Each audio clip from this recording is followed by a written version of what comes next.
दोस्तों नमस्कार। मैं हिम्मत सिंह विमर्श मीडिया की ओर से। और हम तमाम जो राजनीतिक सामाजिक सरोकार हैं उस पर विमर्श करते रहते हैं। और विमर्श में वो तमाम मुद्दे जो कहीं ना कहीं एक तरह से पीछे ढकेल दिए गए हैं उनको, और वो जो महत्वपूर्ण मुद्दे हैं जो समाज के लिए, हमारे लिए, आपके लिए बहुत मायने रखते हैं, और तमाम मीडिया हाइप के जरिए उनको किसी न किसी तरह से उसको गायब कर दिया जाता है। लेकिन ये एक ऐसा मुद्दा है जो लगातार करीब करीब जब से इलेक्ट्रॉनिक वोटिंग मशीन आई, तो जो आज सत्ता में है पहले वो उसको लेके गाली देते थे या उस पर आलोचना करते थे, किताबें लिखी, वोट में भी गए। आज फिर वही मुद्दे, इलेक्ट्रॉनिक वोटिंग मशीन को, और उसको जिससे ही बात शुरू करिए वैसे ही एक तरह की 3-4 ऐसे सवाल हैं जो तुरंत दाग दिए जाते हैं। तो ईवीएम पे हम आज बात करेंगे, इलेक्ट्रॉनिक वोटिंग मशीन पे, कि वो संदेह के घेरे में क्यों लगातार वो आती जा रही है। तो इसके लिए जो हमने जो उनको आमंत्रित किया है उसमें अपराजिता मिश्रा जी हैं, झारखंड से हैं, रांची से हैं, और तमाम सामाजिक सरोकार, राजनीतिक सरोकारों के लिए लगातार वहां संघर्षरत हैं। और अभी उनसे बात हो रही थी कि चूंकि झारखंड में है तो वहां ज्यादा संकट है, कई तरह के संकट हैं, जल, जंगल, जमीन और संसाधनों के संकट है। दूसरे हमारे साथ जो वक्ता हैं विघ्नेश झा जी। विघ्नेश झा जी हमारे साथ लगातार जुड़े हुए हैं, और ये अपने आप में राजनीतिक सामाजिक चिंतक तो हैं ही, इनिशिएटर भी, मतलब बहुत सारे मुद्दों को इनिशिएट भी करते हैं, और तमाम राजनीतिक पार्टियों को भी बताते हैं कि इस मुद्दों पे आपको, इन सामाजिक मुद्दों पे आपको बात करनी चाहिए। तो आप दोनों लोगों का बहुत बहुत स्वागत है विमर्श मीडिया के इस कार्यक्रम में। तो फिर सवाल वही है कि 5 राज्यों का चुनाव हुआ, और उसमें अप्रत्याशित, इवन जो आज जीत के आए हैं उनको भी शायद इतनी उम्मीद नहीं थी कि हम जीतेंगे। लेकिन दूसरा है कि इन तमाम जीतने के बावजूद कांग्रेस को वहां सबसे ज्यादा वोट मिले हैं। तो वोट एक पार्टी को ज्यादा मिल रहे हैं, सीट किसी को ज्यादा मिल रहे हैं, ये थोड़ा सा। और इसके साथ साथ जो 19 लाख वोटिंग मशीनों का, ईवीएम का गायब होना, उस पर कोई सवाल नहीं खड़ा करता है। वोट में भी लोग जा रहे हैं लेकिन वोट का भी कोई बहुत ढुलमुल रवैया है। तो इस पे हम थोड़ा बात करेंगे। तो विघ्नेश जी, जब हारते हैं, कांग्रेस हारती है, तब आप वोटिंग मशीन पे आप लोग सवाल खड़ा करते हैं। जी। तो ये क्या, जब जीत जाते हैं तो कहते हैं कि जनता ने जिता दिया, जो एक नॉर्मल एक सवाल आता है। जी देखिए, ये कांग्रेस बीजेपी दोनों से इतर इसको देखना पड़ेगा। हालांकि पहले मैं इस सवाल का जवाब दे दूं कि जब कांग्रेस हारती है, ये ऐसा कहा जाता है मीडिया में, और भारतीय जनता पार्टी की तरफ से कांग्रेस हारती है तो सवाल उठाती है, जबकि मैंने दिग्विजय सिंह जी, जो कांग्रेस के पुराने नेता हैं, बहुत वरिष्ठ नेता हैं, उन्होंने अपने ट्वीट में ये बताया था कि देखिए, हम जीते थे फिर भी हमने सवाल उठाई थी। सवाल अभी से नहीं उठ रहे, सवाल तब से उठ रहे हैं जब से ईवीएम आई।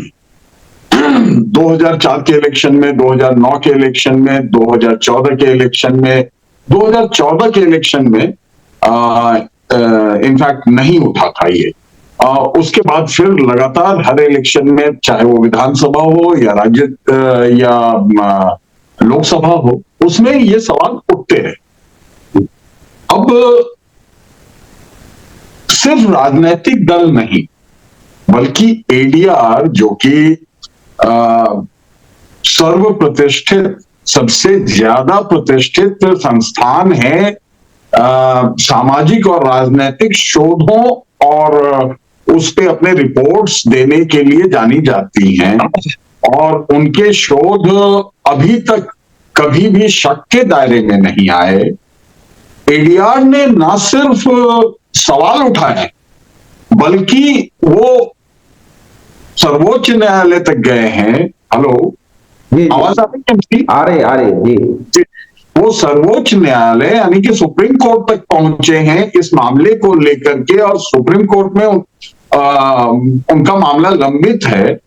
और इसी बीच में एक सुप्रीम कोर्ट के वरिष्ठ वकील नरेंद्र मिश्रा जी, जो मध्य प्रदेश के निवासी हैं, जब मध्य प्रदेश में वोट डालने गए तो उन्हें वोट नहीं डालने दिया जा रहा था, और उसके बाद तमाम ऐसी घटनाएं उनके साथ हुई कि दिल्ली सुप्रीम कोर्ट वापस आकर के उन्होंने भी 2-3 दिनों पहले सुप्रीम कोर्ट में एक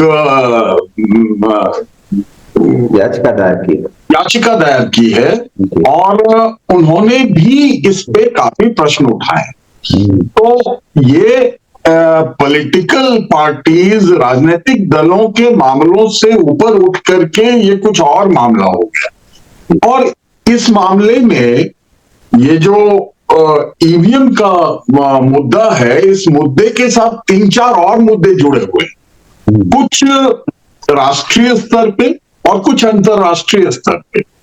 मैं दोनों ही मुद्दों को, क्योंकि ये पॉलिटिकल मामला भी बन रहा है और जियोपॉलिटिकल मामला भी बन रहा है। ये सिर्फ भारत देश की समस्या नहीं है जिसपे मीडिया नहीं बोलती, जो मेन स्ट्रीम मीडिया जिसे हम कहते हैं, जो मीडिया कंपनियां हैं बड़ी बड़ी, बहुत बड़े पूंजीपतियों के हाथ में है, तो वो इन मुद्दों को नहीं लेंगी। लेकिन आश्चर्य होता है जब अल्टरनेट मीडिया भी इन बातों को नहीं लेती। अल्टरनेट मीडिया या लोग यूट्यूबर्स कहे जाते हैं, या फिर सामाजिक मुद्दों पे डिफरेंट सोशल नेटवर्किंग साइट्स पे जो लोग अपने ओपिनियंस दे रहे होते हैं, उनमें भी ये मुद्दा नहीं पहुंचा है। ये बड़े आश्चर्य की बात है। आपको मैं याद दिलाना चाहूंगा, मुझे 2-3 मिनट का वक्त चाहिए होगा सिर्फ। मैं आपको याद दिलाना चाहूंगा कि हाल ही में इजराइल में बहुत बड़े स्तर पे मास प्रोटेस्ट हुआ था। वो इसलिए हुआ था कि वहां के अब तो किंग बन चुके हैं ऑलमोस्ट, नेतन्याहू, उन्होंने वहां पे लिखित कानून ज्यादा नहीं है, 5-7 पॉइंट्स हैं जिनको कि एलाबोरेट किया गया है थोड़ा सा, और उसी पे वहां का पूरा शासन व्यवस्था चलती है वहां की। तो जो नेतन्याहू जी हैं, उन्होंने वहां के सुप्रीम कोर्ट को यानी कि सर्वोच्च न्यायालय को अपने दायरे में लेने की कोशिश की ताकि उनके विरुद्ध कोई भी न्यायिक प्रक्रिया भी ना चला पाए। हाँ, न्याय प्रक्रिया उनके विरुद्ध ना चल पाए और न्याय प्रक्रिया पे भी उनका कब्जा। पहली बात वहां हुई। दूसरा, आप चीन में देख रहे होंगे कि व्यवस्था को लोकतंत्र से धीरे धीरे राजतंत्र में डाइवर्ट करते करते स्थिति यह है कि वहां पे वन पार्टी सरकार बनने के कगार पे हैं। रूस में लगभग वही स्थिति है और कई सारे देशों, आप जब स्टडी करेंगे, अभी तो वो माकूल वक्त नहीं है, इस पे एक सेपरेट विमर्श हो सकता है। तो ऐसी क्या बात है जो पूरे विश्व में जो जितने भी लोकतंत्र हैं उनको वापस एक ऑटोक्रेसी की तरफ जाने को मजबूर कर रहा है या धकेल रहा है? तो वहां आप पाएंगे कि उन सारे देशों में जो कॉरपोरेट गवर्नेंस है, जो कॉरपोरेट गवर्नेंस का मॉडल है, वो शक्ल अख्तियार कर रहा है अपना, यानी कि जो सेंट्रलाइज्ड, जो डिसेंट्रलाइजेशन का मॉडल होता है लोकतंत्र में, decentralisation of economy, decentralisation of work, decentralisation of power वगैरह वगैरह, तो इसको वो लोग सेंट्रलाइज करने की कोशिश कर रहे हैं। अब आप आ जाइए अपने देश में। अपने देश में अभी तक चुनाव आयोग के वरिष्ठ अधिकारियों का जो चयन होता था, जो उसकी प्रक्रिया थी, उसमें एक पक्ष के प्रधानमंत्री पक्ष की तरफ से होते थे, एक विपक्ष के नेता होते थे जो विपक्ष की तरफ से होते थे, और एक तीसरे इंडिपेंडेंट उसके मेंबर होते थे जो सुप्रीम कोर्ट के यानी कि सर्वोच्च न्यायालय के मुख्य न्यायाधीश हुआ करते थे। तो 3 पक्षीय बोर्ड बैठती थी, तीनों पक्षों से एक एक व्यक्ति होते थे और वो मिलकर निर्णय लेते थे कि किसे चुनाव आयोग का आयुक्त बनाया जाए, चुनाव मुख्य चुनाव आयुक्त या फिर बड़े बड़े जो पदों पे हैं उस पे किनकी नियुक्ति हो जो निष्पक्ष हो। तो उसमें अभी आपने देखा होगा कि सदन से एक प्रस्ताव पास, मुझे ध्यान नहीं है हुआ है कि नहीं हुआ है, लेकिन उसे पेश किया गया था, और पेश किया गया होगा तो हो ही गया होगा क्योंकि विपक्ष है नहीं वहां। तो अब माननीय प्रधानमंत्री, एक प्रधानमंत्री के ही पार्टी के, प्रधानमंत्री के ही दल के एक मंत्री उनके साथ होंगे और विपक्ष का के एक नेता होंगे, यानी कि वो परमानेंट इनका बहुमत रहेगा वहां पे। मतलब कि विपक्ष के जो नेता होंगे वो सिर्फ एक सहमति दें या ना दें उससे कोई फर्क नहीं पड़ेगा, मतलब वो रबर स्टैंप की तरह वहां बैठेंगे और फैसला प्रधानमंत्री के हाथ में रहेगा। जी जी, मैं केवल अभी यहाँ रोकूंगा क्योंकि ईवीएम का एक मुद्दा है, दूसरा उस पर जो चुनाव आयोग की जो भूमिका है इस पर भी हम बात करेंगे। तो हाँ, मैं अपराजिता जी से मैं सवाल है कि पहले एक वीडियो भी बहुत वायरल हो रहा है प्रधानमंत्री का, वो तब का है जब वो प्रधानमंत्री नहीं थे, और वो कह रहे हैं कि बड़े बड़े जो विकसित देश हैं, जो सबसे पढ़े लिखे देश हैं, वहां भी ईवीएम से कोई वोट नहीं होता है, वहां भी हाथ से ठप्पा मारा जाता है। तो अभी जो ईवीएम है उस जब आया तो स्वाभाविक रूप से अब एक मशीन है, मशीन को कहते हैं फुल प्रूफ हो जाए, लेकिन बहुत बार इस पे बहुत सारे जो इसके एक्सपर्ट्स लोग हैं उन्होंने कहा कि हम 2 मिनट में हैक करके आपको बता देंगे कि कैसे होता है। तो इसका जो सैद्धांतिक सवाल, खास करके जब हम वोट देने जाते हैं तो एक किसी न किसी पार्टी को देते हैं या किसी पार्टी को या किसी अपने प्रतिनिधि को हम वोट देते हैं, तो वो जो उसको कैसे ये हनन करता है, पहला सवाल यह है कि वो आपके अधिकार का ये एक मशीन कैसे हनन करती है।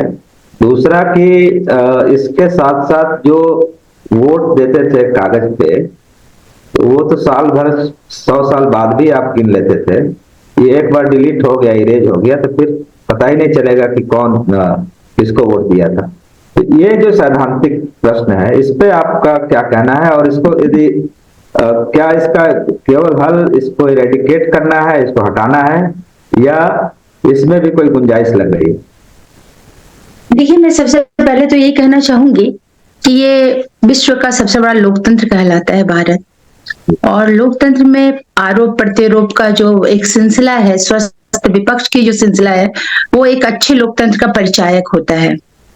और भारत में अभी चूंकि परिस्थितियां ऐसी चल रही हैं राजनीतिक कि एक मजबूत विपक्ष का अभाव है। जहां तक आपके प्रश्न का सवाल है कि ईवीएम में मतदाता के जो अधिकार हैं उसका किस तरह से मशीन के माध्यम से हनन हो रहा है, उसके पहले मैं कुछ चीज पे फोकस करना चाहूंगी, क्योंकि जब तक हम लोग किसी भी मुद्दे के गहराई में नहीं उतरते, हम मुद्दे के चुनौतियों को नहीं समझ पाते हैं। तो सबसे पहले तो हम लोग को ये देखना पड़ेगा कि क्या ईवीएम पे जो उठ रहे हैं प्रश्न कि उसकी विश्वसनीयता, उसके हैंग करने की प्रक्रिया क्या मतलब संभव है। तो ये मुद्दा पे अगर हम लोग बात करें सबसे पहले, तो MIT यूएसए में बोस्टन में एक धीरज सिंह का स्टेटमेंट मुझे अभी भी याद है कि उन्होंने कहा था कि ये मशीन को हैंग किया जा सकता है। जी। ठीक है, तो इसके लिए उन्होंने एक छोटे चिप की बात की थी, एक छोटे एंटीना के जो व्यक्ति को नहीं समझ में आएगा, लेकिन उससे वो सारा सिस्टम को चेंज किया जा सकता है एंड उसको कोई व्यक्ति पकड़ नहीं पाएगा जब तक कि वो एक्सपर्ट नहीं, आम मतदाता से दूर रहेगा। ये चीज वो उनकी जानकारी से परे की चीज है, जो बहुत जानकार है वही देख पाएंगे, अदरवाइज किसी को पता नहीं चलेगा। तो मुझे लगता है कि देखिए, संभावनाओं से इनकार नहीं किया जा सकता कि इसको हैंग किया जा सकता है कि नहीं, लेकिन सबसे बड़ा जो प्रश्न है कि आखिर ईवीएम मशीन बनाती कौन है। दो कंपनियां बनाती हैं हमारे देश में। देखिए कहां कहां से मुद्दे उठ सकते हैं, कहां कहां से लोगों के मन में अविश्वास घर कर सकता है, उस मुद्दे पे हम लोग पहले बात करें तो ज्यादा अच्छा रहेगा। मतदाताओं का राइट वहां आता है जब आपके सामने कोई चीज सर्व की जा रही हो और डायरेक्ट आप उस सर्विंग चीज को आप यूज कर रहे हो, बट जो चीज बन रही है, जहां मैन्युफैक्चरिंग हो रही है, प्रश्न वहां से उठता है। तो यहाँ पे दो कंपनियां जो हैं वो भारत में ईवीएम मशीन बनाती हैं। तो पहले मैं चाहूंगी कि हम लोग उस मुद्दे पे बात करें। एक है भारत इलेक्ट्रॉनिक लिमिटेड जो ईवीएम मशीन बनाती है, दूसरा है इलेक्ट्रॉनिक कॉर्पोरेशन ऑफ इंडिया जो ईवीएम मशीन बनाती है। ठीक है, अब हम लोग अगर बात करते हैं कि आखिर ये जो दोनों इकाई है वो किस तरह से काम कर रही है और किसके अधीन है। तो जो इलेक्ट्रॉनिक कॉर्पोरेशन ऑफ इंडिया है, आप लोग सबको ही जानते होंगे, ये भारत सरकार की एक इकाई के रूप में जानी जाती है। सवाल ये कि क्वेश्चन कहां से उठता है, सरकार आपकी है, व्यवस्था आपका है, कंपनी आपकी है, जानकारी आपको, क्योंकि आज के इंटरनेट के दौरान जो दौर चल रहा है उसके दौरान बच्चा आजकल इंटरनेट से बम बनाने की प्रक्रिया सीख सकता है।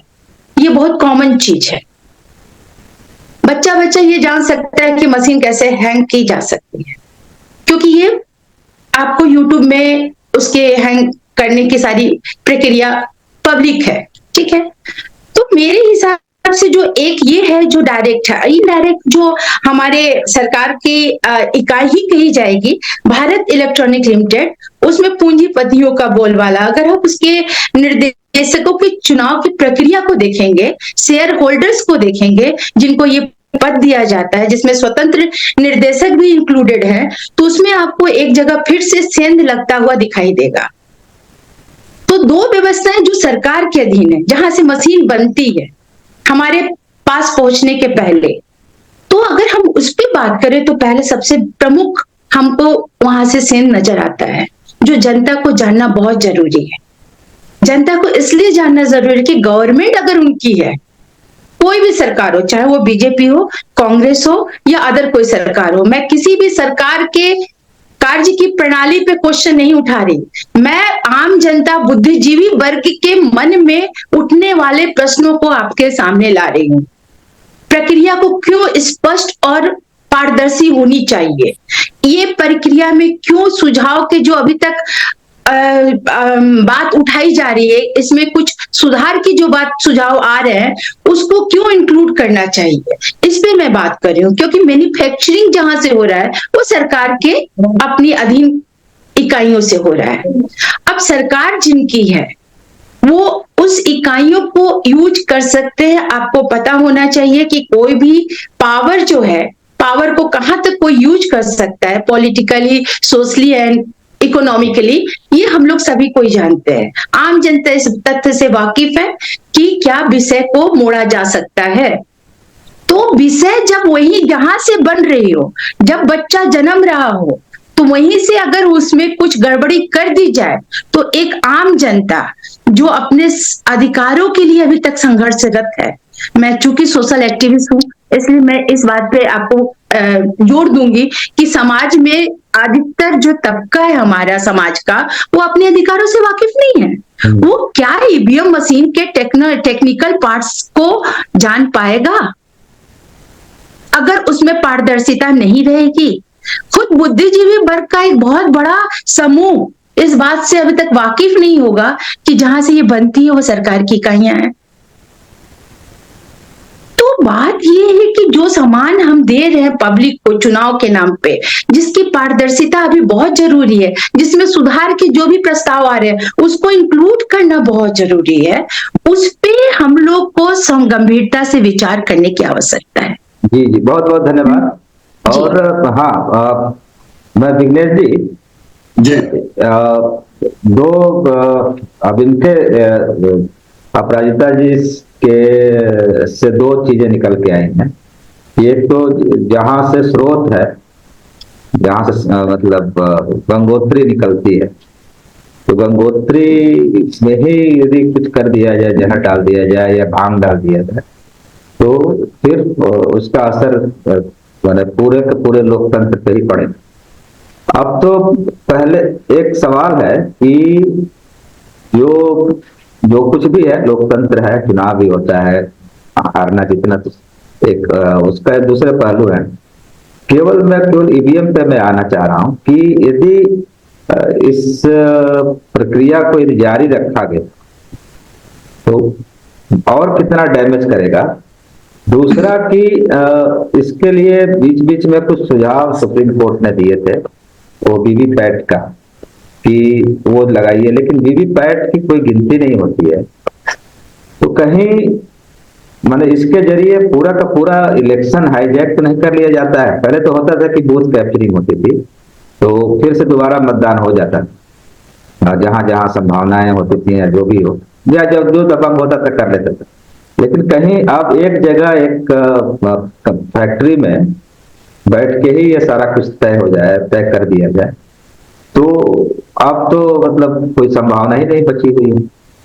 जी, देखिए, जहां तक गंगोत्री का सवाल है तो उस पे तो अपराजिता जी ने बहुत अच्छे से समझाया हमें, और वहां पे शंका की गुंजाइश बनती है। देखिए, ये पक्ष और विपक्ष का मामला नहीं है, ये देश के लोकतंत्र का मामला है और लोकतांत्रिक प्रणाली को बचाए रखने का मामला है।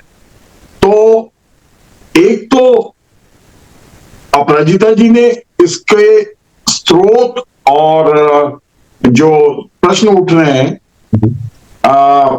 उन पे बहुत अच्छे से समझाया। लेकिन मैंने जो पक्ष रखा था कि ये देखिए, एक जियोपॉलिटिकल मामला भी है कि पूरे विश्व में ऐसा क्यों हो रहा है, वो भी मामला है। अब आप पिछले घटनाओं को देखें, घटनाक्रमों को देखें, पिछले कुछ वर्षों के घटनाक्रमों को देखें, तो आपने शुरू में जैसे कहा था कि 19 लाख ईवीएम मशीनें गायब पाई गई, और वो अब तक उसका इस बात का ढंग से इस बात एक जांच की प्रक्रिया शुरू करके ढंग से इस बात को जनता के सामने नहीं लाया जा सका है कि वो 19 लाख मशीनें गायब क्यों हो गई थी, गायब हुई तो चली कहां गई थी, चली अगर आ गई है तो उसका दोषी कौन था, वो किस तरह से हुई ये प्रक्रिया। दूसरा कि मणिपुर, जैसा मैं अपराजिता जी के ही बात में ऐड करना चाहूंगा कि मणिपुर के एक टेक्निकल व्यक्ति ने, एक तकनीकी रूप से समृद्ध व्यक्ति ने ये कहा था कि मैं ईवीएम को हैक करके दिखा सकता हूं। तो ये भी एक शंका बनी हुई है लगातार, लेकिन इसके साथ एक और पहलू भी आ रहा है।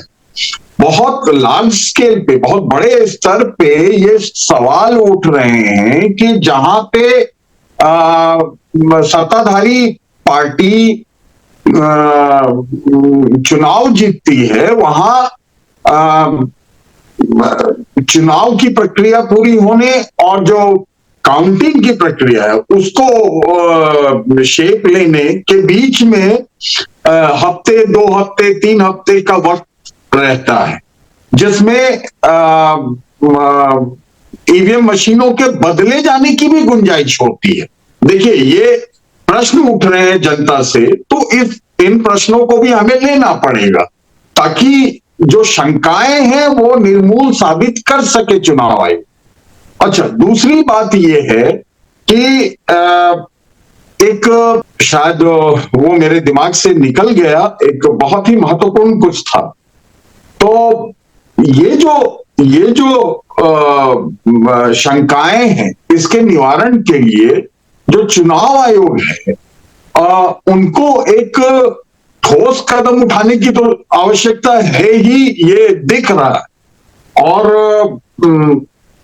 अगर ठोस कदम ना उठाई जाए, अगर लोगों की शंकाओं को आप निर्मूल साबित ना करें, तो सिर्फ विपक्ष को कटघरे में बार बार खड़ा करते रहें कि नहीं भैया ये 19 लाख ईवीएम गायब हुए तो हुए, लेकिन तुम प्रश्न मत उठाओ। अगर कोई बहुत सारे वर्ल्ड के टेक्नीशियंस इस पे सवाल उठा रहे हैं और कह रहे हैं कि हम हैक कर लेंगे, और चुनाव आयोग कह रहा है कि हम छूने नहीं देंगे, दूर से करो, हम इसके मैकेनिज्म को आपको देखने परखने नहीं देंगे, बटन नहीं दबाने देंगे। हाँ, आपकी आवाज नहीं आ रही है, आप कुछ कह रहे हैं शायद। के लिए भी कि बिना छुए वाले भी कुछ लोग तैयार हो गए थे कि हाँ आप केवल रख दीजिए सामने, हम करके दिखा देंगे। हाँ, तो उसमें भी शायद चुनाव आयोग तैयार नहीं हुआ। हाँ, और जहां तक जो बड़े जानकार हैं, जो विशेषज्ञ हैं, उनका ये मानना है कि दुनिया में ऐसी कोई मशीन बनी ही नहीं जिसे हैक ना किया जा सके। अगर वो इलेक्ट्रॉनिक मशीन है, अगर वो चिप बेस्ड मशीन है, तो उसे हैक किया जा सकता है। ये भी एक अब है कि शंकाओं को निर्मूल करने के लिए, देखिए, एक तो समस्याओं पे हम लोगों ने अच्छा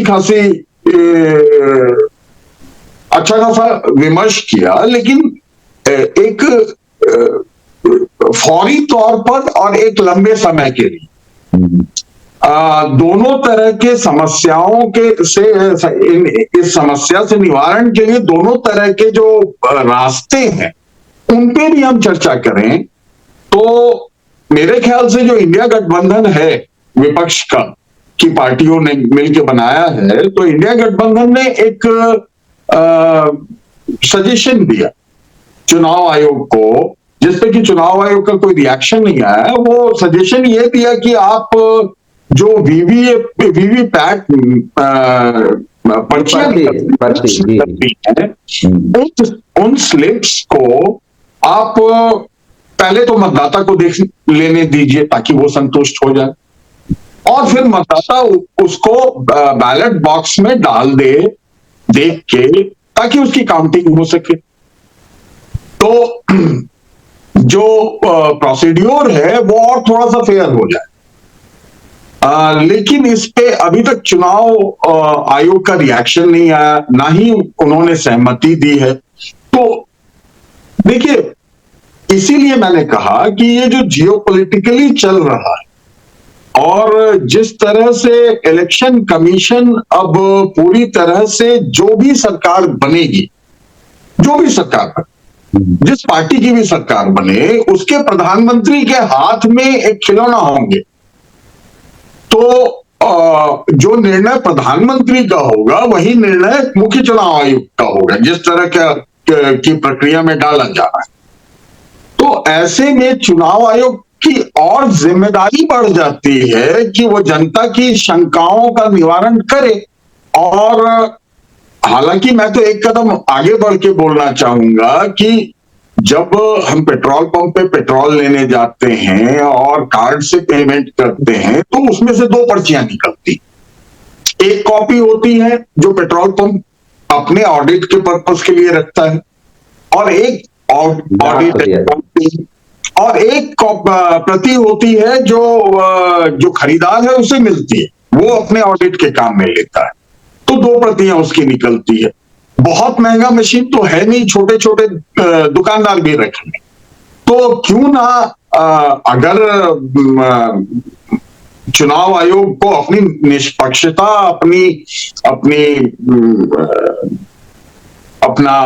अपनी साख बचाए रखना है, अपनी निष्पक्षता साबित करनी है, तो क्यों नहीं चुनाव आयोग जो है वो 2 पर्चियों वाला बंदोबस्त करता है। एक पर्ची, मान लीजिए, इस पे अपराजिता जी का भी पक्ष देखना चाहेंगे, लेकिन मान लीजिए कि यदि कोई ऐसी स्थिति आ गई जब किसी गांव विशेष के या किसी बस्ती विशेष के लोगों को लगा कि हमने जिन्हें वोट दिया और उन्हें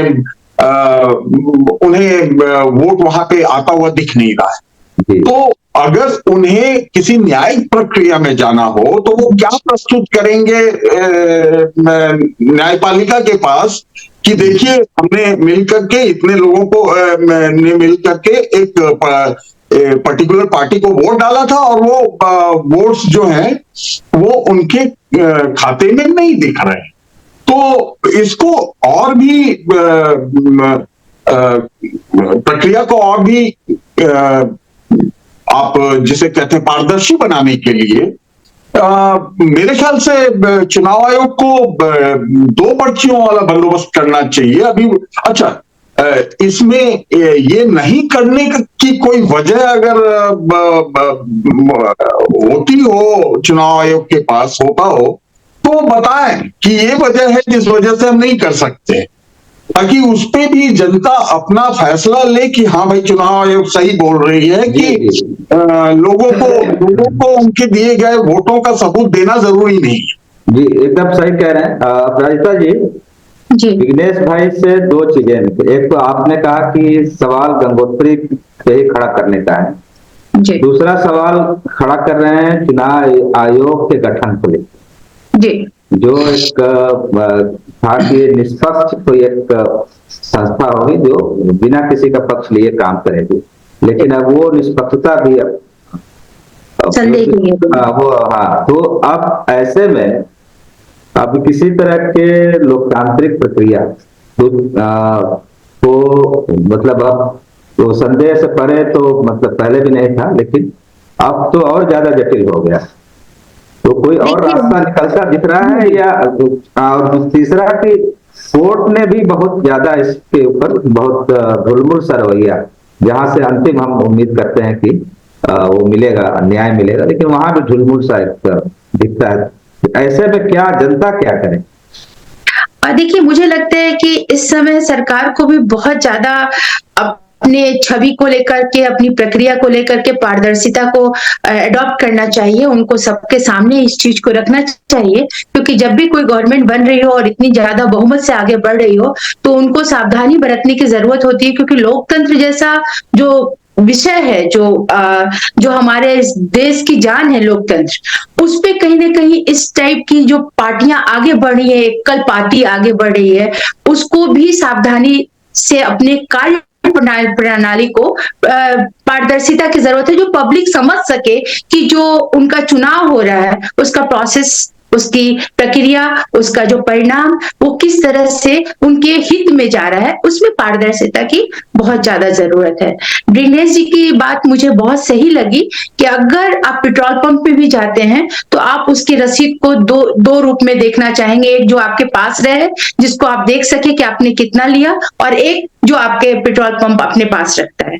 तो मुझे लगता है कि ये सुझाव सही है, लेकिन इसके साथ साथ मुझे लगता है कि पब्लिक वोटिंग प्रणाली, अगर आप सहमत हैं कि ईवीएम मशीन में सुधार की जरूरत है, कितने लोग सहमत है, किस टाइप के सुधार चाहिए, उसको आप, इतना अच्छा हमारे पास प्लेटफॉर्म है इंटरनेट का, आप उसको यूज कीजिए। पब्लिक के पूरे जो मतदान में जो वोटिंग है, पक्ष में जाता है कि विपक्ष में, एक बार उसको भी तो जानिए, पब्लिक में उतरिए। आप कुछ लोग की एक गठन से आप पूरे देश के भविष्य का निर्णय नहीं ले सकते हैं, क्योंकि आप लोकतंत्र के प्रतिनिधि, लोकतंत्र को प्रतिनिधि कर वहां पे प्रतिनिधित्वता प्रदान करते हैं सदन में।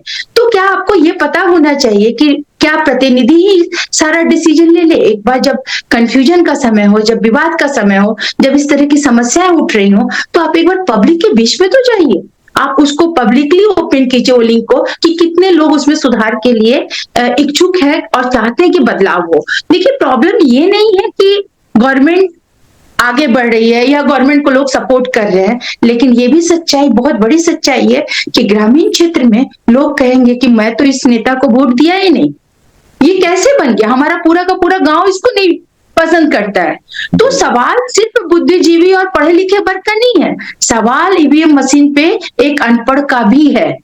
मन में उसके क्वेश्चन उठता है कि जब मैंने वोट किसी और को दिया तो चयनित व्यक्ति 5 साल के लिए क्यों हमारे ऊपर दूसरे के द्वारा चयनित व्यक्ति थोपा गया जिसको हम लोग पसंद नहीं करते हैं। तो सवाल को समझने की जरूरत है, सवाल की गंभीरता को समझने की जरूरत है। टॉप टू बॉटम जब इस सवाल को उठा रहा हो तब इस पे एक बार विचार कीजिए और इसको पब्लिकली ओपन कीजिए कि इसमें सुधार की प्रक्रिया में क्या क्या। देखिए, चुनाव आयोग का कहना कि क्योंकि ईवीएम मशीन ऑनलाइन नहीं है तो ये हैक नहीं हो सकती, इससे छेड़छाड़ किया जाएगा तो ऑटोमेटिक शट डाउन हो जाएगी, ये बंद हो जाती है।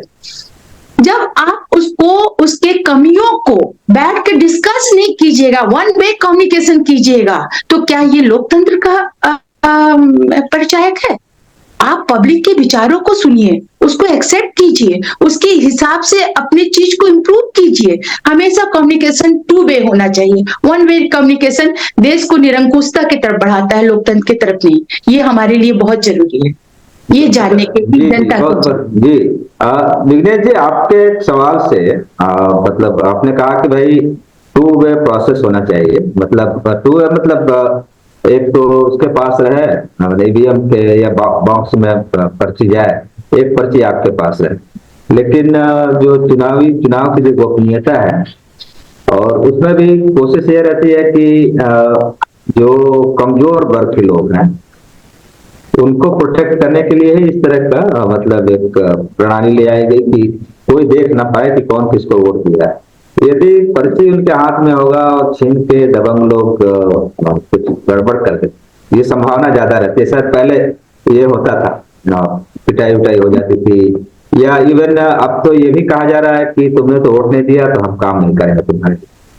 तो ये एक मतलब भयंकर किस्म की निरंकुशता, एक तो आपकी गोपनीयता का जो मसला है, तीसरा कि इतना सब झमेला है तो क्यों ना इसको खत्म करें, फिर से आए, अपना एक ठप्पा लगाएं।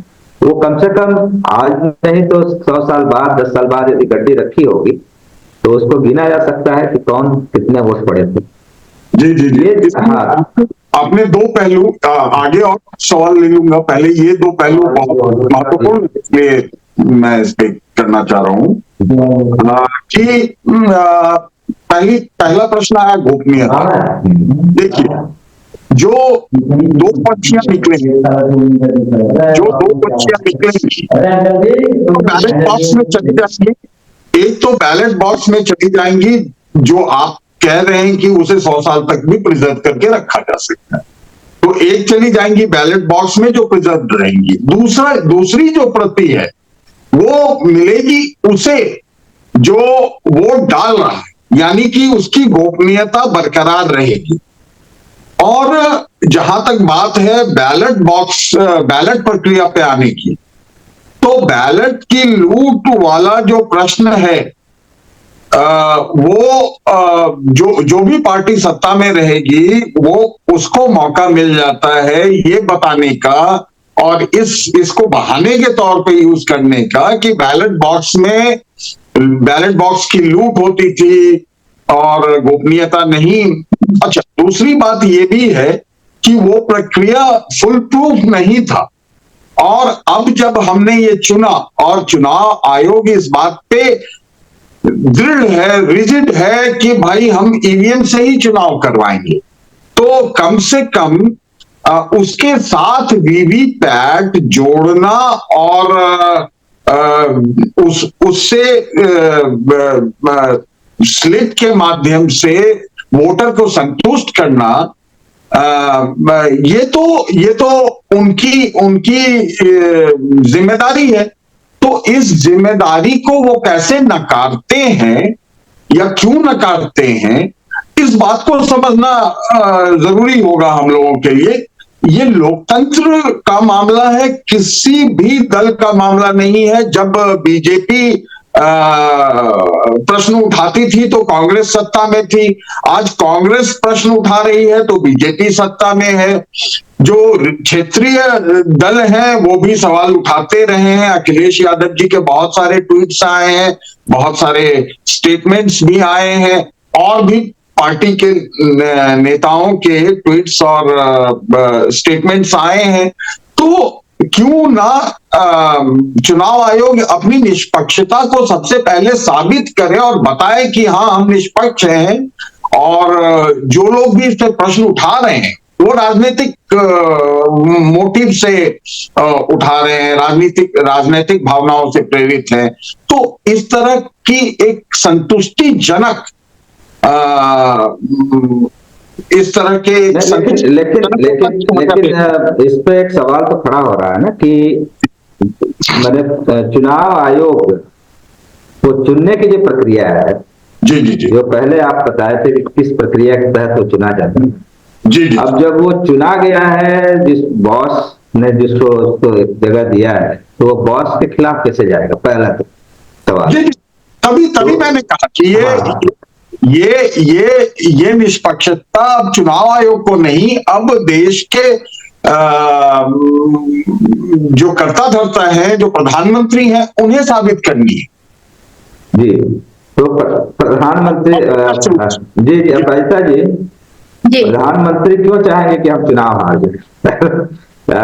तो इसीलिए तो अपने क्या बोलते हैं, अपने टाइप का या अपने उनका मैंने आज्ञाकारी ऐसे लोगों को ले आएंगे। सवाल यह है कि एक तो ये जो संवैधानिक प्रक्रिया है या लोकतांत्रिक पूरा मतलब लोकतंत्र पे ही एक तरह का ग्रहण लगा हुआ, तो चुनाव आयोग कुछ नहीं करेगा क्योंकि वो किसी के मतलब वफादारी पे वो डिपेंड करेगा। यदि करेगा तो हटा दिया जाएगा या कुछ ना कुछ ईडी सीडी जो भी 4-5 नाम है वो इनके पीछे लगा दिए जाएंगे। तो अभी कोई रास्ता तो कोई सूरत तो नजर दिख नहीं रही है, और कुछ कई बार हाँ, तो इस पे थोड़ा सा हम जानना चाहेंगे कोई और कोई रास्ता बचा है, या हो सकता है कि मतलब बहुत सारे विकसित देश हैं जहाँ ईवीएम यूज ही नहीं किया जाता है और फेयर पोल होते हैं, इसलिए होते हैं कि वहाँ फेयर वो है चुनाव आयोग है। तो जब चुनाव आयोग पे ही जब सवाल खड़े हो गए तो उसके तमाम जब प्रक्रियाओं पे भी तो सवाल खड़े। बिल्कुल, मैं इस पे फिर वही करना चाहूंगी कि अगर हम लोग फिर इधर भी रूट पे जाए, गहराई से देखें, तो अगर आपने जो कहा वो बात एकदम बिल्कुल सत्य है कि जैसे कि 3424 के हिसाब से चुनाव आयोग का गठन किया जाता है राष्ट्रपति के द्वारा। अभी तक लोकतंत्र में एक चीज हम लोग ने बहुत खूबसूरत देखी थी कि विपक्ष भी अपने कैंडिडेट को रखता है और पक्ष के लोग भी अपने कैंडिडेट को राष्ट्रपति पद के लिए रखते हैं। बट लेकिन जो अभी चल रहा है, जो अभी दौर चल रहा है हमारे सराउंडिंग में, जो हमारे चारों तरफ का जो दौर है, उसको देख के ये कहा जा सकता है कि आज सत्ता के ही सारे प्रतिनिधि सब जगह पे दिख रहे हैं और विपक्ष बहुत कमजोर है। और ये लोकतंत्र के लिए सबसे भयावह स्थिति होती है जब विपक्ष कमजोर होता है। तो क्योंकि उसमें ऑब्जेक्शन करने वाला, विरोध करने वाला कोई आवाज नहीं होता, संगठित आवाज नहीं होता जो जनता के मत को रख सके सदन में। तो मुझे लगता है कि जो अभी अंधेरे में हम लोग गुजर रहे हैं, ये अंधेरा कहा जाएगा, लोकतंत्र का अंधकार काल कहा जाएगा जहां विपक्ष कमजोर है। तो उस समय जनता की आवाज सदन में उठाने वाला अभी हमारा प्रतिनिधि कोई नहीं है। और ये चीज हमारे समाज में सारी जनता को, बुद्धिजीवी वर्ग को, गरीब तबके को समझना बहुत जरूरी है कि जब हित की बात आती है तो उसमें बैलेंस्ड मतलब विपक्ष और पक्ष का आपस का बात विमर्श और ऑब्जेक्शन जैसे प्रक्रिया पे कोई भी विधेयक पास होने की जो संपूर्ण प्रक्रिया है उसका प्रॉपर वे में स्वस्थ राजनीतिक प्रक्रिया के द्वारा गुजरना जरूरी है। और आज जो देखा जाए, जिसमें आपकी ही बात सामने आ रही है कि कहीं ना कहीं बोला तो नहीं जाना चाहिए डायरेक्ट किसी को, लेकिन सत्ता हमेशा, पावर जो होता है व्यक्ति को करप्ट बनाता है। और निरंकुशता तो खैर पावर को कायम रखने के लिए कहा ही कर। देखिए, अगर मार्क्स के बात पे हम लोग आते हैं तो मार्क्स का सीधा कहना है कि पॉलिटिकली यूज के लिए सारा चीज ऑर्गेनाइज किया जाता है, मतलब पूंजीपति द्वारा पॉलिटिकल को यूज किया जाता है, लॉ को यूज किया जाता है। ठीक है, अगर हम उस हिसाब से देखें तो धीरे धीरे शायद मार्क्स के उस सिद्धांत को हम लोग प्रैक्टिकली होते हुए देख रहे हैं चारों तरफ। लेकिन इससे बचने के लिए, चूंकि हमारी जनता, हमारा जो, हम लोग विश्व के सबसे ज्यादा पॉपुलेशन वाले देश हैं, हमारी आबादी अब विश्व में प्रथम है, तो हमारी जो प्रक्रिया है, हमारी सोचने समझने की जो क्षमता है, उसको अब कार्य रूप देने का समय आ चुका है। हमारे वर्ग में ही, हमारे बीच में से किसी को उठ उठ के अपने पॉलिटिकल अधिकार के लिए आवाज उठाने की जरूरत है, जो मुझे लग रहा है कि आपका चैनल भी बहुत अच्छा काम कर रहा है कि विषय को स्वतंत्र रूप से प्रेजेंट कर रहा है, प्रस्तुत कर रहा है कि जनता के बीच में ये मुद्दे जाएं और जनता इस पे सोचे, विचार विमर्श करे और उसको क्या हो रहा है उसको एहसास हो। तो अभी तो फिलहाल अगर आप मुझसे कोई सोल्यूशन पूछेंगे तो मेरे पास कोई सोल्यूशन नहीं सिवाय इसके कि जागृत हो भारत और अपने अधिकारों का उपयोग करे। जनता क्वेश्चन उठाए, सामने वाले जवाब दे या न दे, लगातार रसरी आवत जाते सिल पर पड़त निशान, बार बार क्वेश्चन उठाया जाएगा, आज नहीं तो कल लोग सुनेंगे ही सुनेंगे। तो इस बात पे मुझे मानना है कि मेरा खुद का मानना है कि जनता को अभी जागृत करने की जरूरत है उनके राइट्स के लिए, जो हम लोग कर रहे हैं एज ए एक्टिविस्ट। मैं कर रही हूँ झारखंड में भी।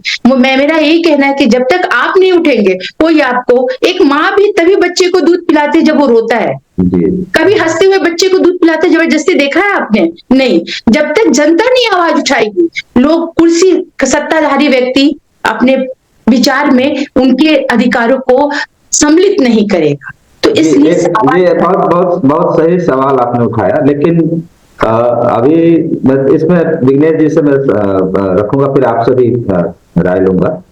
एक तो जो चुने गए हैं विपक्ष के लोग पार्लियामेंट में, 141-42 लोगों को मतलब निलंबित कर दिया गया, और क्या क्या उस पे एक पूरी मतलब कॉमेडी सीन आपको दिखाई दे जाएगी।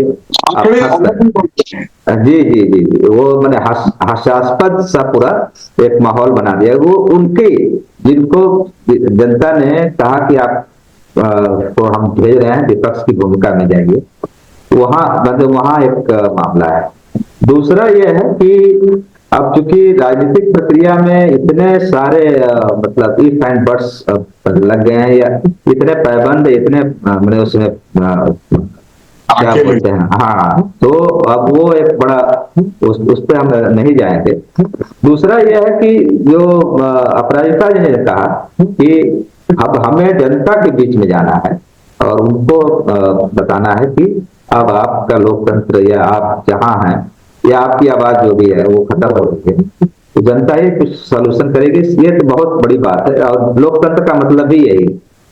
तो इसमें जो सिविल सोसाइटी, उनका रोल, या सिविल सोसाइटीज को किस तरह से कर्टल किया जा रहा है, कैसे, मतलब राइट बेस्ड जो सिविल सोसाइटी, तो एक तो इस पे हम चाहेंगे कि इस पे भी अब एक ईवीएम को लेके यदि कोई बड़ा विमर्श खड़ा हो पाए, तो सिविल सोसाइटीज का क्या रोल होगा? विघ्नेश जी, सिविल सोसाइटीज का सबसे बड़ा रोल हुआ करता था और अभी भी है। यदि सिविल सोसाइटीज अपनी पीड़ा से या अपने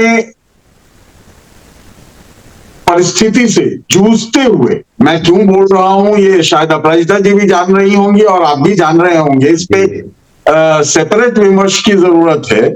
लेकिन सिविल सोसाइटीज अगर अपनी परिस्थितियों से लड़ते हुए जनता तक पहुंच पाए, क्योंकि आपको पता है, अपराजिता जी को भी पता होगा, और हम लोग जो सिविल सोसाइटीज से जुड़े हुए लोग हैं, हमें पता होता है, पर ये बात मेन स्ट्रीम मीडिया तक जो मुख्य राजनीतिक दल हैं, उनके प्रतिनिधियों के मुंह से कभी भी सुनने के लिए नहीं मिलेगा आपको। आप पिछले 10-15 साल 20 सालों का रिकॉर्ड खंगाल लीजिए, गूगल पे खंगाल लीजिए कि जो पॉलिटिकल प्रेशर ग्रुप्स होते हैं, जो सिविल सोसाइटीज होते हैं, जो ट्रेड यूनियंस होते हैं, वो लोकतंत्र का 5वां स्तंभ होते हैं। ये बात शायद ही किसी नेता, अभिनेता या फिर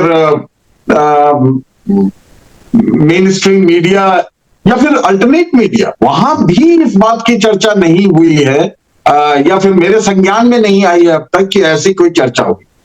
तो सिविल सोसाइटीज, एक तो सवाल ये पैदा होता है कि सिविल सोसाइटीज चली कहां गई, जो इतना एक्टिव हुआ करती थी सूचना के अधिकार पे, मनरेगा पे और national food right to education में तो हम लोग खुद एक्टिव थे, मैं खुद एक्टिव था। तो ऐसे जो कानून बने, ऐसे जो बिल्स आए, ऐसे जो कानून बने, ऐसे जो मुद्दे उठाए गए, अब सैकड़ों में है। वो सिविल सोसाइटीज अब कहां चली गई, मुद्दे वो क्यों नहीं उठा पाती है, वो जनता के बीच में क्यों नहीं जा पाती है, इसके पीछे भी जरूर कुछ ना कुछ कहानी है। तो उस कहानी के लिए हम एक पृथक विमर्श रखेंगे। लेकिन सिविल सोसाइटीज अगर अपने आप को थोड़ा दृढ़ करे और जनता के बीच में जाए, जनता का ओपिनियन ले, क्योंकि देखिए जनता वही देखती है जो मीडिया या जो सिविल सोसाइटी या जो पॉलिटिकल पार्टी या फिर इन माध्यमों से जो चीज दिखाई जाती। जनता अपनी तरफ से अलग से मेहनत नहीं करती। ये हालांकि ये कमी है, ये इसको हम अच्छा ना माने कि जब तक सेल्समैन ना आए तब तक हम सामान ना खरीदें। तो जनता जो है, लेकिन ये सच है कि जनता जो है वो अपनी तरफ से रिसर्च नहीं करेगी। इसीलिए एडीआर गई है सुप्रीम कोर्ट में, इसीलिए नरेंद्र मिश्रा, शायद नरेंद्र मिश्रा ही हैं, तो वो गए हैं सुप्रीम कोर्ट में। और इसीलिए जो है वो एक जो इंटेलेक्चुअल वर्ग है वो तो सवाल उठा रहा है, वो भी डर डर के सवाल उठा रहा है। लेकिन जो आम जन है वो बड़े मजे में है, उन्हें ना तो उनके मन में कोई सवाल है ना कोई शंका है, और अगर है भी तो कोई ऐसा प्लेटफॉर्म नहीं है जहां पे वो बता सकें कि हमें शंका है।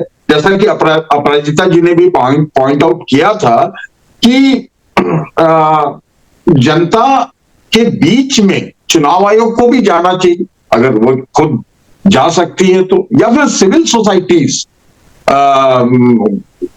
को इंगेज करना चाहिए कि भाई आप जनता की राय लेके आइए, या फिर अगर मीडिया सक्षम है, main stream media, alternate media सक्षम है, तो उनके माध्यम से जनता के ओपिनियंस लिए जाए। लेकिन जब तक लोकतंत्र है तब तक जनता की राय तो चाहिए। जी, अपराजिता जी, इन्होंने जो सिविल सोसाइटीज की भूमिका पे बात रखी है विघ्नेश जी ने, वो सही बात है। एक सिविल सोसाइटी का मतलब मैं केवल एनजीओ नहीं कह रहा, वो जी बुद्धिजीवी वर्ग है, उसमें वकील हैं, शिक्षक हैं, डॉक्टर हैं, तमाम जो एक ओपिनियन पोल बनाते हैं। तो एक तो ये है, दूसरा सॉरी एक चीज मैं ऐड करना चाहूंगा, उसको आप एक शब्द में अर्बन नक्सल भी बोल सकते हैं। वो जो नाम था उसको आप जो भी ले लीजिए। लेकिन सवाल यह है कि कहीं जो लोग बोल रहे थे राइट बेस्ड जो काम कर रहे थे, अधिकारों वाला जो काम, एक तो राइट को ही एक तरह से ठंडे बस्ते में डाल के अब वो एक तरह का क्या कहते हैं, दान दक्षिणा, या हम कुछ, आप हमारे ऊपर निर्भर होंगे, हम आपको कुछ न कुछ कर देंगे। ये एक हम आपके लिए कुछ कर देंगे, जैसे 50 से 85 करोड़ लोगों को कह रहे हैं कि 5 किलो अनाज दे रहे हैं, इस तरह का एक मामला। 85 करोड़ क्यों 50 मतलब अब अनाज तक सीमित हो गए हैं, या कुछ जो एनजीओ जो काम कर रहे थे उनके एफसीआरए और दूसरे जो वो थे, यहाँ से कुछ पैसा आ जाता था जिससे वो काम करते थे। ये एक बड़ा वर्क था जिसपे वो लोग पैसा एक जगह नहीं रहता था, कार्यकर्ताओं तक जाता था और कार्यकर्ता काम करते थे। तो ये जो अचानक जो संकट आ गया है सिविल सोसाइटीज पे, तो कहीं नरेंद्र मिश्रा जैसे लोग कहीं उम्मीद की किरण, क्योंकि नरेंद्र मिश्रा भी हैं जो सुप्रीम कोर्ट में गए, किसी ने दबाव नहीं दिया, अपने से गए हैं। तो ऐसे हजारों लाखों लोग हैं जो अपने अपने तरीके से काम कर रहे हैं, और बहुत सारे लोग हैं जो ईवीएम को कह रहे हैं कि ईवीएम हटाओ, देश बचाओ, या बहुत सारी चीजें हैं। तो आपको कोई यहां से कोई उम्मीद लग रही है अपराजिता जी? जी देखिए, मैं सबसे पहले तो ये कहना चाहूंगी कि जो हमारा आज का जो समाज है, जो बुद्धिजीवी वर्ग या जो सिविल सोसाइटी का क्या आप संबोधित जिनको कह रहे हैं, जो सब विस्तृत समूह है हमारे समाज का, जो जागृत वर्ग भी कहा जाए तो ज्यादा अच्छा रहेगा हमारे हिसाब से, वो आज का बहुत सारी परेशानियों से जूझता हुआ व्यक्ति है। बुद्धि से तो वो बहुत ज्यादा कुशाग्र है, समस्याओं को समझ रहा है, लेकिन समस्याओं पे खड़े होने का या मुद्दे को उठाने के बाद के परिणाम से भी वाकिफ है। उसके बाद क्या होगा उसके साथ, कई सारी ऐसी चीजें होती है समाज में कि आदमी एक्साइटमेंट या उत्तेजना में वो विषय तो उठा देता है, लेकिन उसके बाद उसके पूरे परिवार, उसके पूरे रिलेटिव, उसके पूरे दूर दराज के जितने भी परिचित सारे लोग मुसीबत में आ जाते हैं। तो सवाल ये है कि भयभीत व्यक्ति, एक दो लाइन है कि शहर का हर शख्स परेशान सा क्यों है। तो सवाल रोजी रोटी का है, सवाल एजुकेशन का, सवाल रोजगार का है, कई सारे प्रश्नों से उलझ रहा है। वो व्यक्तिगत रूप से भी उलझ रहा है, अपने परिवार की समस्याओं से भी उलझ रहा है। अब क्या है कि देश में लोग एक कहते हैं ना कि अकेला चना भार नहीं फोड़ता, एक कहावत है। तो सवाल ये कि वो चना कौन होगा। गांधी की कमी आज के डेट में हम लोग सबको ही महसूस करते हैं कि काश हमारे बीच में भी एक ऐसे व्यक्ति होते जो मुद्दा को लेकर के आगे बढ़ सकते और जिनको कुछ खोने का डर नहीं होता और पाने के लिए पूरा संसार होता। मैं यहाँ 2-3 विचारधाराओं को जोड़ रही हूँ, आप उस पर ध्यान दीजिएगा, क्योंकि जहां किसी चीज को खोने का डर है वहां पे व्यक्ति रुक जाता है, अपने लिए नहीं अपने परिवार के लिए रुक जाता है। दूसरी बात आपने कही कि लोग आगे क्यों नहीं बढ़ रहे हैं, या लोगों में जागृति क्यों नहीं आ रही है, लोग समय पे खड़े क्यों नहीं हो रहा है। इसका एक सबसे बड़ा रीजन है स्पून फीडिंग का जो आदत हो गया है, सब कुछ मिल जाए। हमारा जो कामगार वर्ग है, हमारा जो अनऑर्गेनाइज सेक्टर्स के लोग हैं, उनको कुछ पता नहीं है, लेकिन उनको ये पता है कि मेरे अकाउंट में 10,000 रुपया आने वाला है, मेरे घर का राशन आ जाएगा। तो जो मेहनत पे हम एक जो उनको बैसाखी की आदत डाल रहे हैं, वो एक पूरे के पूरे तबके को बर्बाद कर रहे हैं। ये जो बर्बादी है वो हमारे आने वाले दिनों में दिखेगी जब उनमें मेहनत की क्षमता बिल्कुल खत्म हो जाएगी और वो मेहनत नहीं करना चाहेंगे, सरकार बनाएंगे और घर में बैठ के वैचारिक रूप से खाएंगे। भले उनके परिवार में लोग बीमार पड़ के उनको स्वास्थ्य योजनाओं का लाभ नहीं मिल रहा है, भले सदर में हॉस्पिटल में डॉक्टर नहीं अवेलेबल है, बड़ी बड़ी इमारतें 10 करोड़ की खड़ी हैं लेकिन डॉक्टर्स नहीं है, लेकिन है क्या कि उनको ये पता है कि सरकार ने मुझे प्रधानमंत्री अटल स्वास्थ्य बीमा योजना का एक कार्ड दिया जिससे मैं कहीं पे भी जाके बीमार पड़ूंगा तो मैं अपने परिवार की रक्षा कर दूंगी। जो ये दिमाग उनका चल रहा है, जो ये दिमाग में डाला जा रहा है, वो एक अपाहिज वर्ग को पैदा किया जा रहा है हमारे समाज में। तो ये जो आने वाला नस्ल है ना, वो और घातक होगा, जिसको पूरी तरह से स्पून फीडिंग की आदत हो जाएगी, भले वो काल्पनिक हो। तो काल्पनिक ताकत बहुत दिनों तक रहती नहीं है। काल्पनिक ताकत जो कमजोरी का परिचायक है, वो गुलामियत की ओर बढ़ाता है। फिर हम क्या करेंगे, जो नेता मुझे 10,000 रुपया देगा एक वोट का, मैं उस नेता को जाके वोट दूंगा। गरीब लोग यही बोलेंगे, क्योंकि मुझे 10,000 रुपया दिख रहा है, 5 साल का कुछ शासन नहीं दिखेगा, वो 10,000 ज्यादा इंपॉर्टेंट है। तो प्रॉब्लम क्या हो रहा है ना कि हम समस्याओं पे बात अगर करें, ग्रास रूट लेवल की समस्याओं पे बात करें, तो विषय बिल्कुल दूसरे स्वरूप में दिखता है। जहां पे रोजी रोटी का प्रश्न है वहां पे हम कह रहे हैं कि हम आपको विधवा पेंशन, आपको वृद्धावस्था पेंशन, इतने सारे पेंशन, कोई पेंशन नहीं मिल रहा है। मृतक लोग पेंशन उठा रहे हैं, व्यवस्था तो हमारी इतनी चरमराई हुई है। जी नहीं, अभी तो तो सवाल का विषय बहुत गंभीर है, इसमें 1 घंटा परिचर्चा के लिए कम होगा, क्योंकि जनता की आवाज अगर हम आप तक पहुंचाएंगे, आपके थ्रू बुद्धिजीवी तक वर्ग तक पहुंचाएंगे, तो उस प्रोसेस को पूरा बताना होगा कि कहाँ कहाँ गैप है, कहाँ कहाँ कमजोर ईंट लगी हुई है हमारे बिल्डिंग को धाराशायी करने की। जब नींव कमजोर हो ना तो कभी भी इमारत मजबूत नहीं होती। जब राज्य के नीति निर्देशक तक तो काम नहीं कर रहे हो ना, तो कल्याणकारी राज्य की परिकल्पना बेईमानी है। जी, मैं एक चीज और कहना चाह रहा हूँ कि सवाल नहीं है, लेकिन थोड़ा सा मुझे भी लगा कि मैं भी 2 शब्द बोल दूं। जी जी जरूर। हाँ, वो ये है कि 250 साल अंग्रेज थे और ये था कि उनका सूरज कभी डूबता नहीं, मतलब इतने दुनिया भर में थे, लेकिन उनका भी अस्त हुआ। ये तो बड़ा मैंने आशावादी सवाल कि आशावादी दृष्टिकोण है कि वो भी जाए, ये कौन से क्षेत्र के मिले। और स्वाभाविक है, जो गति है उसमें कोई मान ले कि नहीं सब ठहर गया है, वो भी नहीं है। उसमें अनिता मिश्रा, अपराजिता मिश्रा जी भी हैं, विघ्नेश जी भी हैं, कमोबेश हम लोग भी हैं जो इस विमर्श को उठा रहे हैं। और मैं कह रहा हूं कि हम केवल नहीं, ऐसे लाखों लोग हैं। ये विघ्नेश जी इस तरह की कोई कड़ी या कोई जोड़ने की कोई मैंने गुंजाइश, चलिए एक एक मुद्दे पे ले लें कि चलो ईवीएम पे ही हम बात करेंगे।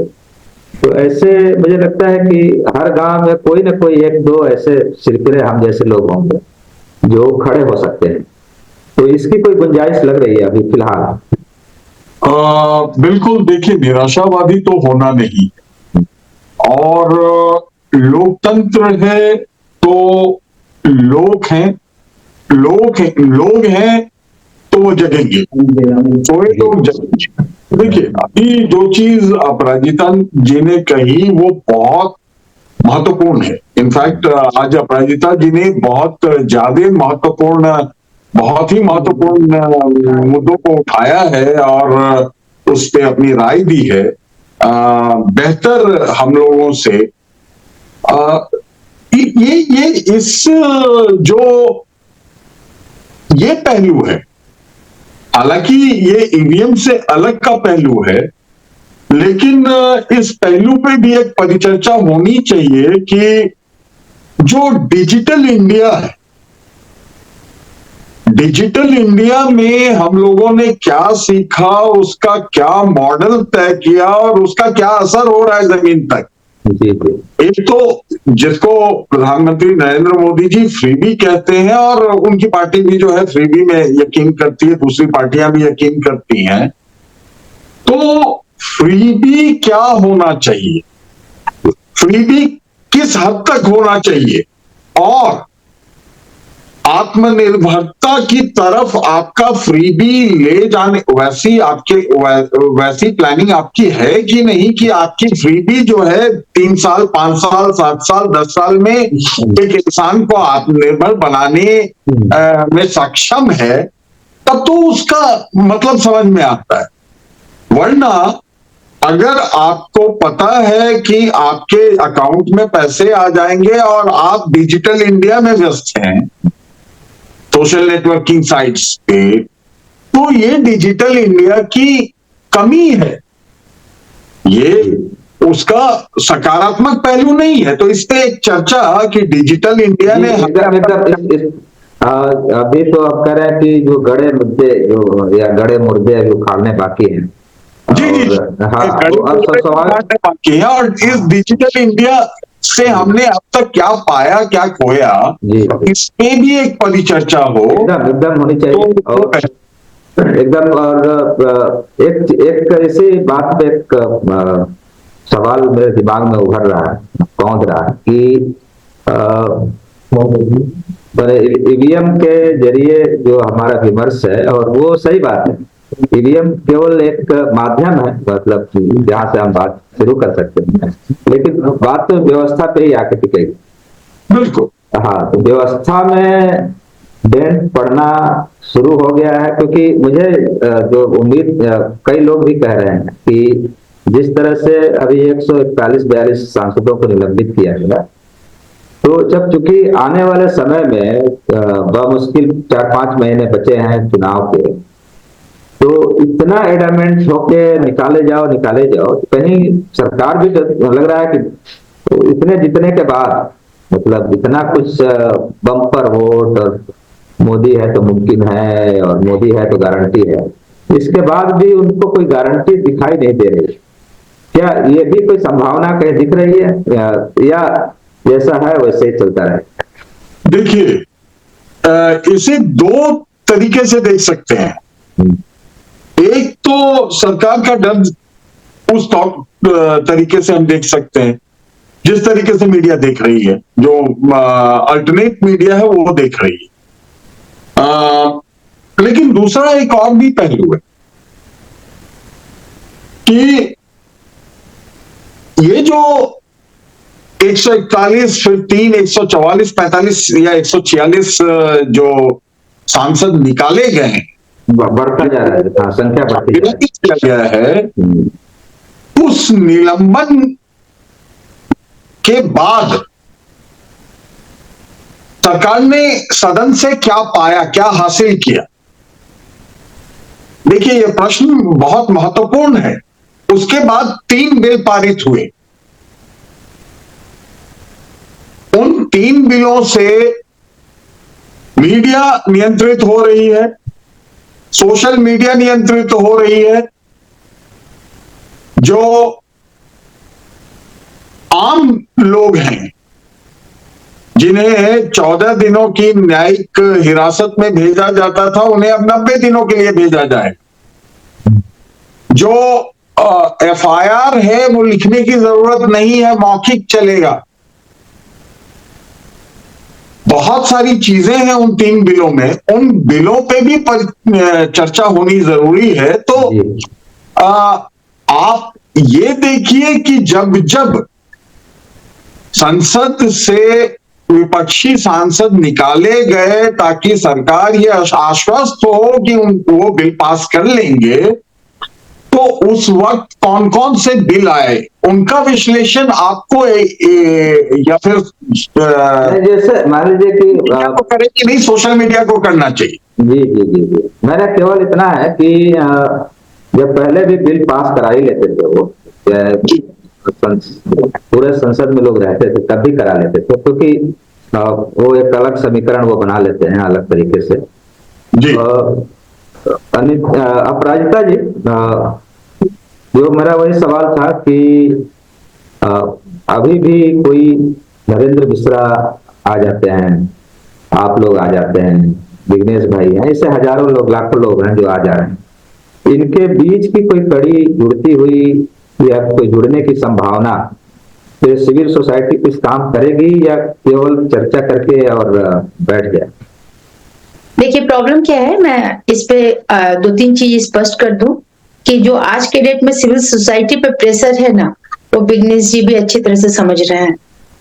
उन पे इतना ज्यादा दबाव दिया जा रहा है, एक बुद्धिजीवी वर्ग से लेकर के जो डिफरेंस जो संगठित लोगों का समूह है, इवन की सीनियर सिटीजन का जो भी ग्रुप भी है, जिसको दबाव समूह भी बोल सकते हैं, हमारा जो 5th स्तंभ माना जाता है इसमें सदन में, कि लोग के द्वारा भी बिल और चीज को थोड़ा सा मोटिवेट करके उसको इम्प्रूव करके पेश किया जा सके जो जनता के हक में हो, यही कहा जाता है। लेकिन हमारे यहाँ आज के डेट में स्थिति पुरानी जैसी रही नहीं। आप ये मान लीजिए कि अगर आपकी डबल इंजन सरकार, झारखंड में मैं झारखंड की बात कर रही हूँ, डबल इंजन सरकार भी मैंने देखा और डिफरेंट सरकार का दोनों का कॉम्बिनेशन भी मैंने देखा। विकास दोनों में नहीं होता है, ये बहुत कटु सत्य है। अगर मैं अभी की बात करूं तो अभी भी हमारे जो गरीब बंधु लोग हैं वैसे ही सफर कर रहे हैं जैसे डबल इंजन सरकार में सफर कर रहे थे, जहां पे स्टेट में भी उन्हीं की गवर्नमेंट हो और सेंटर में भी व्यवस्थाएं कुछ बदलती नहीं। व्यवस्था बदलने के लिए जो आपने कहा कि लोगों को उठना पड़ेगा, ठीक है, तो लोगों को उठने के लिए उस तरह के सहयोग आपस में जो एक ताकत की का जो महसूस करना होता है, क्योंकि आप जब पहाड़ से लड़ने जा रहे हो तो आपके पास तैयारी फौलाद की होनी चाहिए। जी जी, एकदम ये सही कहा सबसे आपने। बड़ा तथ्य है। जी जी तो आपकी तैयारी एक आम व्यक्ति की तरह से, आप अगर पहाड़ से टकराइएगा तो निस्तो नाबूद हो जाइएगा। जब तक आप उसकी तैयारी नहीं कर लेते, उतनी तरह से आप हर तरह से प्रिपेयर होके जाइए कि हम हर तरह की चुनौती का सामना कर सकते हैं, तो उतना जो आंतरिक रूप से एम्पावर करने की जरूरत है, हर व्यक्ति को एम्पावर होने की जरूरत है, उसमें समय चल रहा है, लोग आगे आएंगे भी, लेकिन वो जो पॉइंट होता है जहां से लोग का बर्दाश्त की सीमा खत्म होती है, वो पॉइंट कब होगा इसका कहना, क्योंकि विद्रोह पूरी तरह से तैयार है। आप एक तरह से मान लीजिए कि समाज में नीतियों का विद्रोह व्यक्तियों के मस्तिष्क में पूरे ढांचागत रूप से तैयार है, बस उसको प्रैक्टिकली उतारना है उसको। तो वो प्रैक्टिकली कब उतरेगा, कब हम लोग खुद जाकर के मुद्दों को लेके कोर्ट में, देखिए कोर्ट का भी मामला आज के डेट में अगर बोलिए तो बहुत ज्यादा, इतना ज्यादा मतलब प्रोसेस इतना लेंदी है कि आदमी, एक आम आदमी पहले पॉकेट से भी तो मजबूत हो ले, साक्ष्य डॉक्यूमेंट से मजबूत होने के साथ साथ मेंटली, फिजिकली, इकोनॉमिकली सब तरह से मजबूत होकर लड़ाई करनी है, तो उसके लिए टाइम लगेगा। देखिए परिवर्तन अचानक नहीं होता, परिवर्तन स्लोली होता है। तो परिवर्तन का जो आधार है सबके मस्तिष्क में तैयार है। अब वो देखिए वो कब तूफान आता है जो स्लोली परिवर्तन ले आएगा, उसका वेट करना है, क्योंकि हम लोग चूंकि ग्रास रूट लेवल के और हम लोग को पता है कि विद्रोह अपने कगार पे है। जी विघ्नेश जी, हाँ, इसमें मैं एक चीज जोड़ना चाहता हूँ, क्योंकि पिछली बार भी आपने पूछा तो मेरे से एक दूसरा जो पक्ष था मैं उस पे आ गया था कि देखिए क्यों ना हम भी इसमें कंट्रीब्यूट करें। जो सामाजिक संस्थान है, जो पांचवा खंबा है, जो पांचवा स्तंभ है, the fifth pillar of democracy, वो भी एक शुरुआत करे। पहले तो विमर्श की शुरुआत करे, लोग क्या चाहते हैं, लोग कैसे जीना चाहते हैं, लोग अपने बच्चों का क्या भविष्य देख रहे हैं, लोग अपने हेल्थ, अपने एजुकेशन, अपने लाइवलीहुड, अपने घर के बुजुर्गों, अपने घर के बच्चों, और जो समाज है, समाज में जो जिस समाज में हम रहते हैं उसकी स्थिति, गंदे नाले हैं कि नहीं, पानी उन्हें पूरी तरह से मिल रहा है कि नहीं, उन्हें स्वच्छ हवा मिल रहा है कि नहीं, बहुत सारी चीजें, तमाम पहलू हैं। तो उस पे जनता क्या सोचती है, इसका एक दो तरफा संवाद एक एक पहलू को लेकर के अगर ऐसा कोई प्लेटफॉर्म बनता है जहां पे हम कर सकें, हम या कोई और जो भी पूरा देश है और पूरे देश की जिम्मेदारी है ये करने की, तो जो कोई भी कर सकता है, हम भी जो कर सकते हैं, तो हमें मेरे ख्याल से विमर्श के माध्यम से अलग अलग मुद्दों पे और लोगों की, जनता की राय लेने, और अगर आम जनता, ये भी एक बहुत महत्वपूर्ण पहलू है कि अगर आम जनता किसी न किसी माध्यम से, व्हाट्सएप यूनिवर्सिटी या जो भी आप से किसी प्रकार के कंफ्यूजन में है, बरगलाई गई है, या उन्हें नहीं पता कि धर्म और राजनीति एक साथ नहीं चल सकते, जाति और राजनीति एक साथ नहीं चल सकती, और अगर ये होगा तो एक सकारात्मक नहीं बल्कि नकारात्मक रिजल्ट प्रोड्यूस करेगा। तो वो सारी चीजें विमर्श के माध्यम से हम लोग अगर समझा सके, बता सके, क्योंकि देखिए विमर्श जो है वो सामाजिक कार्यकर्ताओं द्वारा तैयार एक पहला मंच है भारत का, जो सामाजिक कार्यकर्ताओं द्वारा तैयार मंच है, और इस मंच में सामाजिक कार्यकर्ता और जमीन से जुड़े हुए लोग अपनी राय रख रहे हैं। ये दूसरों से अलग है। हम हो सकता है कि बहुत चमक दमक वाला माहौल ना दे पाए, लेकिन हम दे पाए। हाँ जी जी। तो मेरा केवल इतना कहना है कि अपराजिता जी ने कहा कि टकराएंगे तो चूर हो जाए, लेकिन एक माउंटेन मैन के नाम से फेमस है आपके गया मेरे माझी साहब, तो उन्होंने पूरे पहाड़ को ही खत्म कर दिया था अकेले। तो एक वो भी एक जज्बा है। और दूसरा है कि हम कर तो नहीं सके, सही बात है, हमारी उतनी ताकत नहीं है, ड्रिल तो कर सकते हैं, कुछ तो तब छेद कर सकते हैं, छेनी हथौड़े से कुछ न कुछ कर सकते हैं।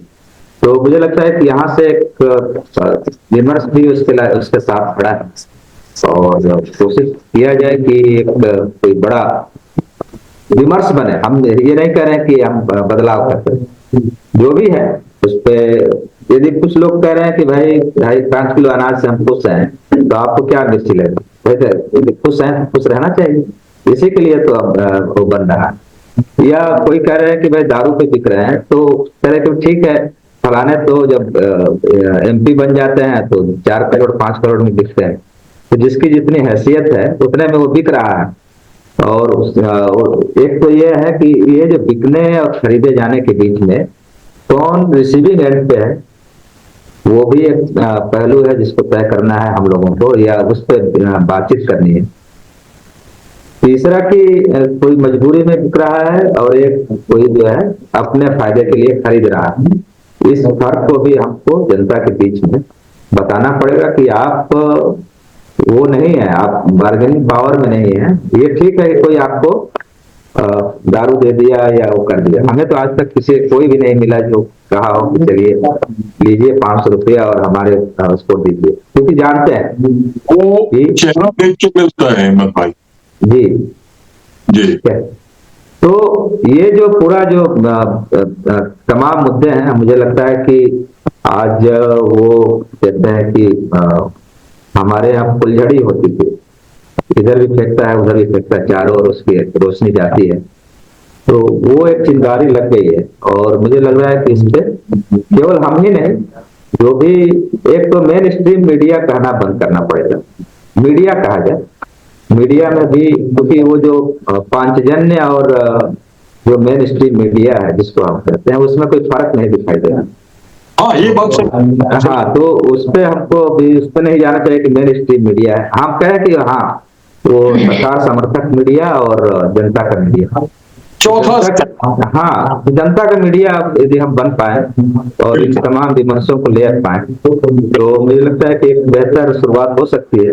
और चूंकि हम मीडिया तो है नहीं, लेकिन हमारा एक जन सरोकार भी है, और हम चाहेंगे कि आने वाले समय में जब भी हम आप दोनों लोगों को, अपराजिता जी को भी और विघ्नेश जी को, जब भी हम कहते हैं कि गला पकड़े तो आप आ जाएं, और तमाम मुद्दों पे और भी जो सहयोगी साथी लोग हैं, लगता है कि इस मुद्दे पे फला व्यक्ति ज्यादा तजुर्बेकार है, ये समझ है, तो उनको भी जोड़ा जाए। तो आप लोग दोनों लोग जुड़े। लास्ट में एक रिमार्क्स आप लोगों से लेके इसको आगे ही खत्म करेंगे। विघ्नेश जी, पहले आप। जी, हमें अपने और जनता दोनों के बीच में समझ विकसित करने की एक परंपरा जो हमने शुरू की है, इसको एक अच्छा शेप देना चाहिए और जी, मेरा एक आग्रह है जनता से कि समय रहते सचेत हो जाएं, क्योंकि गंगा की सफाई हो सकती है, जमुना का पानी नहीं बदला जा सकता। तो इस चीज को देखना बहुत जरूरी है। इसके पहले हम लोग जमुना में डूबे, गंगा का पानी पीते हुए अपने आप को मोक्ष की तरफ बढ़ाए। जी, तो बहुत बहुत धन्यवाद, आप लोग जुड़े हमसे। और हम दर्शकों से भी कहेंगे कि आप लोग यदि हमारा कार्यक्रम देख रहे हैं, तो हमें तो कम से कम कमेंट करें, बताएं कि क्या इसमें जोड़ा जा सकता है। दूसरा, इसको शेयर कर सकें, इसको सब्सक्राइब कर सकें, तो हम ज्यादा से ज्यादा आप लोगों के साथ जुड़े रहेंगे। तो आप दोनों लोगों का बहुत बहुत धन्यवाद विमर्श से जुड़ने के लिए, और हम फिर हाजिर होंगे, तब तक के लिए यही विदा लेते हैं। नमस्कार।